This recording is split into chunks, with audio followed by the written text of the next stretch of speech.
Landasan ontologi. Ontologi merupakan cabang teori hakikat yang membicarakan hakikat sesuatu yang ada. Dari aliran ini muncul 4 macam aliran filsafat. Yang pertama yaitu aliran materialisme, kedua aliran idealisme, ketiga aliran dualisme, dan aliran agnosticisme. Ontologi merupakan salah satu di antara bagian penyelidikan kefilsafatan yang paling kuno. Dalam persoalan ontologi, orang menghadapi persoalan, bagaimanakah kita menerangkan hakikat dari segala yang ada ini? Kemudian pertama kali orang dihadapkan pada adanya 2 macam kenyataan. Yang pertama kenyataan yang berupa materi atau kebenaran, dan kedua kenyataan yang berupa rohani atau kejiwaan.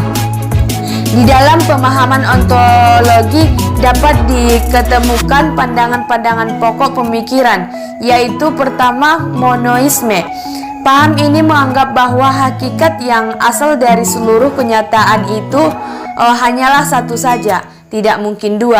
Haruslah satu hakikat saja sebagai sumber asal, baik yang asal berupa materi ataupun berupa rohani. Tidak mungkin ada hakikat masing-masing bebas dan berdiri sendiri. Paham ini kemudian terbagi ke dalam 2 aliran. Yang pertama materialisme. Aliran ini menganggap bahwa sumber yang asal itu adalah materi, bukan rohani. Aliran ini sering juga disebut dengan naturalisme. Menurutnya bahwa zat mati merupakan kenyataan yang satu-satunya fakta. Yang ada hanyalah materi, yang lainnya, jiwa atau ruh tidaklah merupakan suatu kenyataan yang berdiri sendiri. Jiwa dan ruh merupakan akibat dari proses gerakan kebenaran dengan salah satu cara tertentu. Kemudian B yaitu idealisme. Yang kedua kan aliran idealisme dinamakan juga spiritualisme. Idealisme diambil dari kata ide, yang itu sesuatu yang hadir dalam jiwa. Aliran ini beranggapan bahwa hakikat kenyataan yang beraneka ragam itu semua berasal dari ruh atau sukma atau sejenis dengannya, yaitu sesuatu yang tidak berbentuk dan menempati ruang. Materi atau zat itu hanyalah suatu jenis daripada penjelmaan ruhani. 2. Dualisme. Dualisme adalah aliran yang mencoba memadukan antara 2 paham yang saling bertentangan, yaitu materialisme dan idealisme. Menurut aliran dualisme, materi maupun ruh sama-sama merupakan hakikat. Materi muncul bukan karena adanya ruh, begitupun ruh muncul bukan karena materi. Tetapi dalam perkembangan selanjutnya, aliran ini masih memiliki masalah dalam menghubungkan dan menyelaraskan kedua aliran tersebut. Dan menyelaraskan sebuah analogi dapat kita ambil misalnya tentang jika jiwa sedang sehat, maka badan pun akan sehat kelihatannya. Sebaliknya, jika jiwa seseorang sedang penuh dengan duka dan kesedihan, biasanya badan pun ikut sedih. Terlihat dari murungnya wajah orang tersebut. Aliran dualisme berpendapat bahwa benda terdiri dari 2 macam hakikat, sebagai asal sumbernya yaitu hakikat materi dan hakikat ruhani, benda dan ruh, jasad dan spirit. Nah, sama-sama hakikat. Hubungan keduanya menciptakan kehidupan dalam alam ini. Contoh yang paling jelas tentang adanya kerja sama kedua hakikat ini dalam diri manusia. Tokoh paham ini adalah Descartes tahun 1596 sampai 1650 Masehi, yang dianggap sebagai bapak filsafat modern. 3. Pluralisme. Paham ini berpandangan bahwa segenap macam bentuk merupakan kenyataan. Pluralisme bertolak dari keseluruhan dan mengakui bahwa segenap macam bentuk itu semua nyata.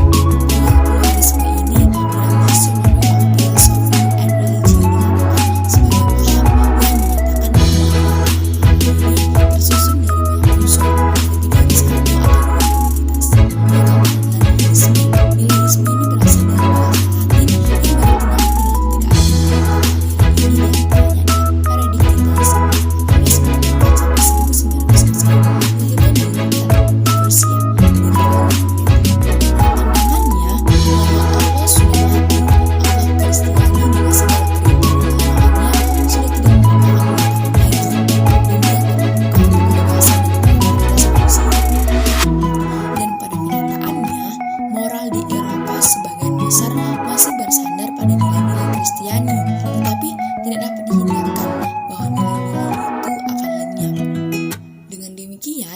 dia sendiri harus mengatasi bahaya itu dengan menciptakan nilai-nilai baru. Yang kelima adalah agnostitisme. Agnostitisme ini adalah paham yang mengatakan bahwa manusia tidak mungkin mengetahui hakikat sesuatu di kenyataannya. Manusia tidak mungkin mengetahui hakikat batu, air, api, dan sebagainya. Sebab menurut aliran ini, kemampuan manusia sangat terbatas untuk mungkin tahu apa hakikat tentang sesuatu yang ada, baik oleh indera maupun oleh pikirannya. Timbul aliran ini dikarenakan banyaknya orang mengenal dan mampu menerangkan secara jelas atau memberikan pernyataan yang berdiri sendiri. Dapat kita kenal. Jadi, agnosticisme adalah paham peninggalan atau penangkapan terhadap kemampuan manusia mengetahui hakikat, mengetahui maupun memahami. Aliran agnosticisme yang berpendapat bahwa manusia diragukan kemampuannya mengetahui hakikat, bahkan menyerah sama sekali. Landasan epistemologi. Epistemologi juga disebut teori pengetahuan. Secara etimologi, istilah etimologi berasal dari kata Yunani, yaitu epistem. Epistemologi dapat didefinisikan sebagai cabang filsafat yang mempelajari asal mula atau sumber, struktur, dan metode sahnya pengetahuan. Epistemologi meliputi sarana, sumber, dan tata cara menggunakan sarana tersebut untuk mencapai pengetahuan atau ilmiah. Perbedaan mengenai pilihan landasan ontologi akan dengan sendirinya mengakibatkan perbedaan antara menentukan sarana yang akan kita pilih. Akal, pengalaman, atau kombinasi antara akal dan pengalaman merupakan sarana yang dimaksud dalam epistemologi, sehingga dikenal dengan adanya model-model epistemologi seperti rasionalisme, empirisme, kritisisme atau rasionalisme kritis, positivisme, fenomenologis dengan berbagai variasinya. Pengetahuan yang diperoleh oleh manusia melalui akal, indera, dan lain-lain yang mempunyai metode sendiri dalam teori pengetahuan. Di antaranya adalah yang pertama yaitu metode induktif. Induktif yaitu suatu metode yang menyimpulkan pernyataan-pernyataan hasil observasi yang disimpulkan dalam suatu pernyataan yang lebih umum. Dalam induktif, setelah diperoleh pengetahuan, maka akan dipergunakan hal-hal lain, seperti ilmu mengajarkan kita bahwa kalau logam dipanasi, ia mengembang. Bertolak dari teori ini, kita akan tahu bahwa logam lain yang kalau dipanasi juga akan mengembang. Dari contoh di atas, bisa diketahui bahwa induksi tersebut memberikan suatu pengetahuan yang disebut sintetik. Deduktif ialah suatu metode yang menyimpulkan bahwa data empirik diolah lebih lanjut dalam suatu sistem pernyataan yang runtut. Dan kedua, metode positivisme.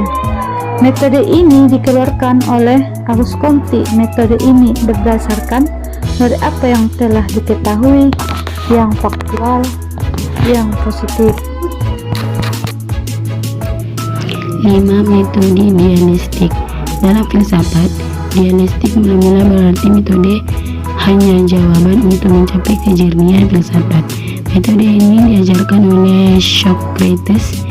Kini dialektik berarti tahap logika yang mengajarkan kaidah dan metode penuturan.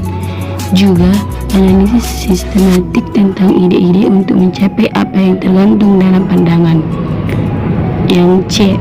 Pandangan aksiologi. Pengertian aksiologi berasal dari perkataan aksios dalam bahasa Yunani yang berarti nilai dan logos yang berarti teori. Jadi, aksiologi adalah teori tentang nilai. Nilai yang dimaksud adalah sesuatu yang dimiliki manusia untuk melakukan berbagai pertimbangan tentang apa yang dinilai. Teori tentang nilai yang dalam filsafat mengacu pada permasalahan etika dan estetika. Maka, etika dipakai dalam dua bentuk arti. Pertama, etika merupakan suatu kumpulan pengetahuan mengenai penilaian terhadap perbuatan-perbuatan manusia.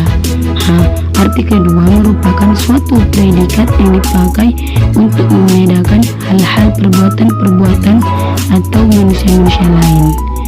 Objek formal etika meliputi norma-norma kesusilaan manusia dalam mempelajari tingkah laku manusia baik dan buruknya. Sedangkan estetika berkaitan dengan nilai tentang pengalaman keindahan yang dimiliki oleh manusia terhadap lingkungan dan fenomena di sekitarnya. Nilai itu objektif atau subjektif adalah sangat tergantung dari hasil pandangan yang muncul apabila subjek sangat berperan dalam segalanya atau eksistensinya. Maknanya, dengan demikian nilai subjektif akan selalu memperhatikan berbagai pandangan yang dimiliki akal budi manusia, seperti perasaan, intelektualisis, dan hasil nilai subjektif selalu akan mengarah kepada suka atau tidak suka, senang atau tidak senang. Hubungan antara landasan ontologi, epistemologi, dan aksiologi dalam filsafat ilmu. Istilah ilmu sudah sangat populer, tetapi seringkali banyak orang memberikan gambaran yang tidak tepat mengenai hakikat ilmu. Terlebih lagi, bila pengertian ini dikaitkan dengan berbagai aspek dalam suatu kegiatan keilmuan, misalnya matematika, logika, penelitian, dan sebagainya. Manusia berpikir karena sedang menghadapi masalah. Masalah inilah yang menyebabkan manusia memusatkan perhatian dan berpikir untuk dapat menjawab dan mengatasi masalah tersebut. Dari masalah yang paling ringan hingga masalah yang sangat berat. Kegiatan berpikir manusia pada dasarnya merupakan serangkaian gerak pemikiran tertentu yang akhirnya sampai pada sebuah kesimpulan yang berupa pengetahuan. Manusia dalam berpikir mempergunakan lambang yang merupakan abstraksi dari objek. Lambang-lambang yang dimaksud adalah bahasa dan matematika. Meskipun terlihat banyaknya serta aneka ragamnya buah pemikiran itu, namun pada hakikatnya upaya manusia untuk memperoleh pengetahuan didasarkan pada tiga landasan pokok, yakni ontologi, epistemologi, dan aksiologi. Yang pertama yaitu ontologi. Ontologi merupakan analisis tentang objek materi dari ilmu pengetahuan, berisi mengenai hal-hal yang bersifat empiris serta mempelajari mengenai apa yang ingin dikerjakan manusia dan objek apa yang diteliti ilmu. Dasar ontologi pendidikan objek materi pendidikan ialah sisi yang mengatur seluruh kegiatan pendidikan. Jadi, hubungan ontologi dengan pendidikan menempati posisi landasan yang terdasar dari fondasi ilmu, di mana disitulah terletak undang-undang dasarnya dunia ilmu. Yang kedua yaitu epistemologi. Epistemologi adalah pengetahuan sistematika mengenai pengetahuan. Ia merupakan salah satu cabang filsafat yang membahas tentang terjadinya pengetahuan, sumber pengetahuan, asal mula pengetahuan, metode atau cara memperoleh pengetahuan. Aspek epistemologi adalah kebenaran fakta atau kenyataan dari sudut pandang mengapa dan bagaimana fakta itu benar yang dapat diverifikasikan atau dibuktikan kebenarannya. Jadi, hubungan epistemologi dengan pendidikan adalah untuk mengembangkan ilmu secara produktif dan bertanggung jawab serta memberikan suatu gambaran-gambaran umum mengenai kebenaran yang diajarkan dalam proses pendidikan. Yang ketiga yaitu aksiologi. Aksiologi mempelajari mengenai manfaat apa yang diperoleh dari ilmu pengetahuan, menyelidiki hakikat nilai serta berisi mengenai etika dan estetika. Penerapan aksiologi dalam pendidikan misalnya saja adalah dengan adanya mata pelajaran ilmu sosial dan kewarganegaraan yang mengajarkan bagaimanakah etika atau sikap yang baik itu. Selain itu adalah mata pelajaran kesenian yang mengajarkan mengenai estetika atau keindahan dan sebuah karya manusia. Dasar aksiologi pendidikan adalah kemanfaatan teori pendidikan tidak hanya perlu sebagai ilmu yang otonom, tetapi juga diperlukan untuk memberikan dasar yang sebaik-baiknya bagi pendidik, sebaik-baiknya bagi pendidikan sebagai proses pembudayaan manusia secara beradab.